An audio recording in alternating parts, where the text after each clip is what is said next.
सोचा है, प्लेन चलाते समय पायलट को हवा में रास्ते का पता कैसे चलता है?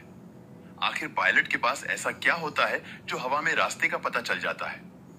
आपको यह जानकर हैरानी होगी कि हर दिन के करीब 1 लाख और साल भर में 35 करोड़ कमर्शियल जहाज उड़ान भरते हैं और रोजाना हेलीकॉप्टर्स और फाइटर जेट्स भी आसमान की सैर करने निकलते हैं। इसलिए कहा जाता है कि किसी भी देश की हवाई सीमा में ट्रेन और सड़क परिवहन से भी ज्यादा ट्रैफिक हवा में होती है और इस ट्रैफिक को मैनेज करने के लिए बारीकी से ध्यान रखना पड़ता है, क्योंकि एक छोटी सी भूल एक बड़ी दुर्घटना को अंजाम दे सकती है। और आज के इस वीडियो में हम जानेंगे किस तरह एयर ट्रैफिक को मैनेज किया जाता है। इतनी ऊंचाई पर भी पायलट अपनी फ्लाइट का रास्ता कैसे ढूंढते हैं? रात के समय में नेविगेशन करना कितना मुश्किल होता है? बादलों के ऊपर उड़ने वाले यह जहाज अपना रास्ता कैसे ढूंढते हैं? और कैसे पायलट को पता चलता है कि मैं जहाज को सही रास्ते पर ले जा रहा हूं? तो देखिए, आज से 120 साल पहले जब एयरप्लेन की खोज की गई थी, तब शुरुआती दौर में रास्ता ढूंढने से लेकर सही लैंडिंग करवाने की जवाबदारी सिर्फ और सिर्फ पायलट के कंधों पर होती थी। उन्हें ही सामने से आने वाले जहाज को देखना पड़ता था, अंदाजा लगाकर अपना रास्ता चुनना पड़ता था और सही समय पर एल्टीट्यूड कम करके लैंडिंग करनी होती थी, जिसके लिए पायलट पहाड़, जमीन, मकान या रेलवे लाइन का सहारा लेते थे। जैसे कि अगर कोई बहुत ही बड़ा पहाड़ है तो उस पहाड़ को एक मार्किंग के तरीके से इस्तेमाल किया जाता था और उसे देखकर पायलट डिसाइड करते थे कि हमें बिल्कुल सीधे जाना है या फिर कितने डिग्री पर मोड़ लेना है। लेकिन इस तरीके को अपनाने से कई मुश्किलें आती थी, जैसे कि प्लेन को लंबा रास्ता चुनना पड़ता था और अगर प्लेन अपना रास्ता भटक जाए तो उसे फिर एक चक्कर लगाकर एयरपोर्ट के पास आना पड़ता था, जिससे ईंधन भी काफी ज्यादा जलता था और हमेशा हादसा होने का खतरा बना रहता था।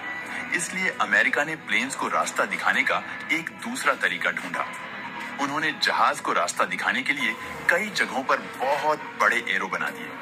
जमीन पर बने यह तीर इतने बड़े होते थे कि पायलट को 20,000 फीट की ऊंचाई पर भी दिख जाते थे।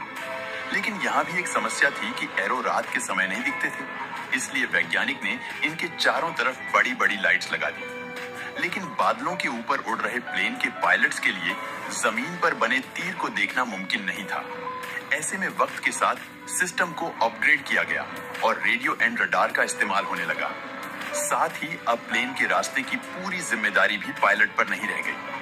अब इस काम के लिए ट्रैफिक कंट्रोलर को जिम्मेदारी दी गई, जो एक कंट्रोल रूम में बैठकर पायलट को ये जानकारी देते रहते हैं कि एरोप्लेन की ऊंचाई कितनी रखनी है और किस रास्ते पर ले जाना है।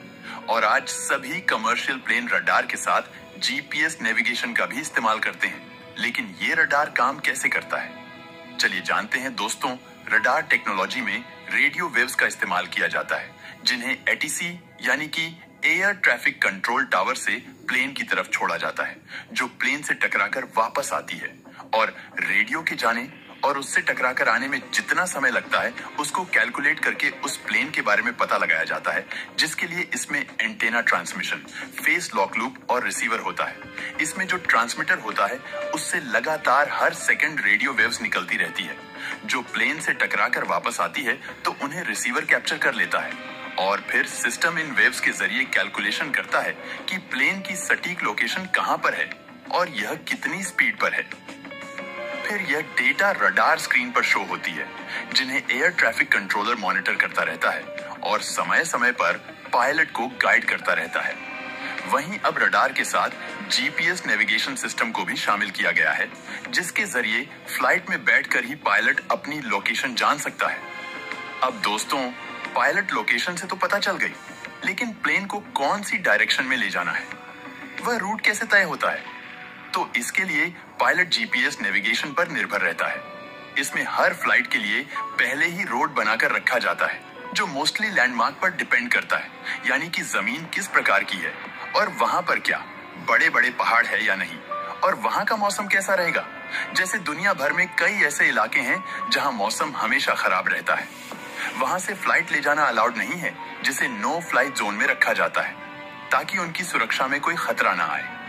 इस तरह प्रतिबंधित क्षेत्रों को छोड़कर आसमान में जो इलाका बचता है, वहीं से फ्लाइट रूट बनाया जाता है और एक रूट कई फ्लाइट्स द्वारा इस्तेमाल किया जाता है।